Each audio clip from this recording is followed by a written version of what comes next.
Ευχαριστήσω για την ευγενή πρόσκληση την Οργανωτική Επιτροπή του Συνεδρίου και την Επιστημονική Επιτροπή. Είναι μεγάλη μου χαρά που βρίσκομαι στην Κρήτη και πιστεύω ότι είναι ένα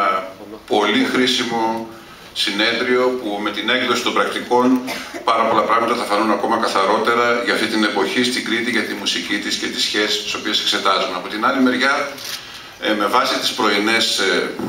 εισηγήσεις, πρέπει να πω ότι αισθάνομαι διπλά χαρούμενος, γιατί παρότι έχω και ευρωπαϊκή μουσική παιδεία, η παιδεία μου είναι και το γνωστικό μου αντικείμενο κυρίως βυζαντινό, και έτσι τα πάω πάρα πολύ καλά με την τροπικότητα, κύριε Ντέιλι. Πάρα πολύ καλά με την τροπικότητα, και αυτό δίνει πάρα πολλές λύσεις σε πολλά θέματα της μουσικής και δίνει μια διαφορετική οπτική στα παιδιά τα οποία διδάσκουν μουσική στα πανεπιστήμια και αλλού. Και επίσης για τον κύριο Συνόπουλο κάτι που ανέφερε, ότι πράγματι το Βυζάντιο το παραθεωρούμε, αλλά και αυτό δίνει πάρα πολλές λύσεις, η μελέτη της μουσικής αυτή την περίοδο. Λοιπόν, αγαπητοί σύνεδροι, πέρασαν πάνω από 450 χρόνια από τότε που καταγράφηκε το αρχαιότερο γνωστό έως σήμερα δημοτικό τραγούδι σε ψαλτικό χειρόγραφο, πλάι σε εκκλησιαστικές μελωδίες. Η σημειογραφία της βυζαντινής λεγόμενης μουσικής ήταν το μέσο με το οποίο από το 16ο τουλάχιστον αιώνα, όπως βλέπουμε εδώ, υπάρχουν καταγραφές ελληνικών παραδοσιακών ασμάτων, αλλά και ανατολικών τραγουδιών από τους ίδιους μουσικούς που υπηρετούσαν με την εκκλησιαστική ψαλμοδία, γνώριζαν ωστόσο πολλοί από αυτούς και τη θήραθεν μουσική, κατέγραφαν ενδιαφέροντα δημιουργήματά της και αργότερα προσπαθούσαν να συγκρίνουν, να παρουσιάσουν και να οριοθετήσουν και θεωρητικά την ψαλτική και την κοσμική μουσική, κυρίως την ανατολική. Το γεγονός αυτό αποτελεί μια αναμφισβήτητη προσφορά του εκκλησιαστικού μουσικού πολιτισμού στη λαϊκή και την λόγια ασματική παράδοση, καθώς μάλιστα επί αρκετούς αιώνες η σημειογραφία της ψαλτικής ήταν η μόνη γνωστή γραπτή μουσική γλώσσα σε μεγάλα τμήματα του ελληνισμού. Έτσι, σε πλήθος χειρογράφων συναντούμε εξωτερικά άσματα καταγεγραμμένα ή γραμμένα εξ αρχής με τα σημάδια της παρασημαντικής, ιδιαίτερα κατά το 18ο και 19ο αιώνα.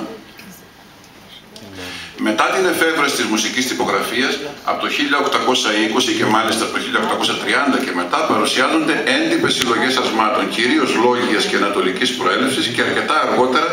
εμφανίζονται σε τέτοιες εκδόσεις και ελληνικά παραδοσιακά τραγούδια, που αποτελούν αυτούσιες καταγραφές των όσων τραγουδιώνται στην ελληνική ύπαιθρο. Είναι ενδεικτικό, αλλά ίσως δικαιολογημένο από τις ιστορικές περιπέτειες και τις ποικίλες επιρροές που δέχτηκε το νησί, ότι σε όλη αυτή την περίοδο, μέχρι τα τέλη του 19ου αιώνα, δεν συναντούμε τραγούδια από την Κρήτη καταγεγραμμένα με την ψαλτική μουσική σημειογραφία. Οι τοπικές μουσικές παραδόσεις παρέμειναν, φαίνεται, κυρίως προφορικές, διαμορφωνόμενες συνεχώς με τα στοιχεία που προσέφερε το παρελθόν και το παρόν, η ατέλειωτη περίοδος της Βενετοκρατίας και η θαυμαστή κριτική αναγέννηση στο τέλος της, η Οθωμανική κατάκτηση, οι ειδήσεις και οι επιρροές από το ελεύθερο ελληνικό κράτος αργότερα. Είναι όμως αναμφισβήτητο ότι ακόμη και σε αυτούς τους αιώνες οι σχέσεις και οι παράλληλες πορείες του εκκλησιαστικού μένους με τις λαϊκές μουσικές παραδόσεις είναι υπαρκτές. Κάποια χρόνια πριν ανακάλυψα μελοποιημένο σε αρκετά κριτικά ψαλτικά χειρόγραφα ένα 15σύλλαβο ποίημα με την ονομασία Θρηνική Τύχη, το οποίο ψαλόταν τη Μεγάλη Παρασκευή στα Άγια και Τίμια Πάθη, όπως χαρακτηριστικά αναφέρει το χειρόγραφο. Εδώ το βλέπουμε σε ένα ψαλτικό χειρόγραφο του Αμερικάνικου Πανεπιστημίου Duke που δημοσίευσε στα 2005. Ο κώδικας αυτός είναι γραμμένος από τον κριτικό μουσικό Άγγελο Γρηγόριο περίπου στα 1500, μάλλον λίγο πριν. Καταγράφεται το μέλος του πρώτου στίχου και μετά απλά οι υπόλοιποι στίχοι, στους οποίους εφαρμόζεται η ίδια μελωδία. Μίλησα βέβαια για παράλληλες πορείες εκκλησιαστικής και θήραθεν μουσικής, γιατί υπάρχει και η λαϊκή, η δημόδης εκδοχή του ίδιου άσματος, η οποία καταγράφηκε από τη Μαρία Μαριώτου στο νησί της Κρήτης και δημοσιεύτηκε στα 1939 στην επετηρίδα της Εταιρείας Κριτικών Σπουδών. Και βλέπετε αριστερά το χειρόγραφο, το κείμενο το χειρόγραφο το παλιό και την λαϊκή εκδοχή δεξιά,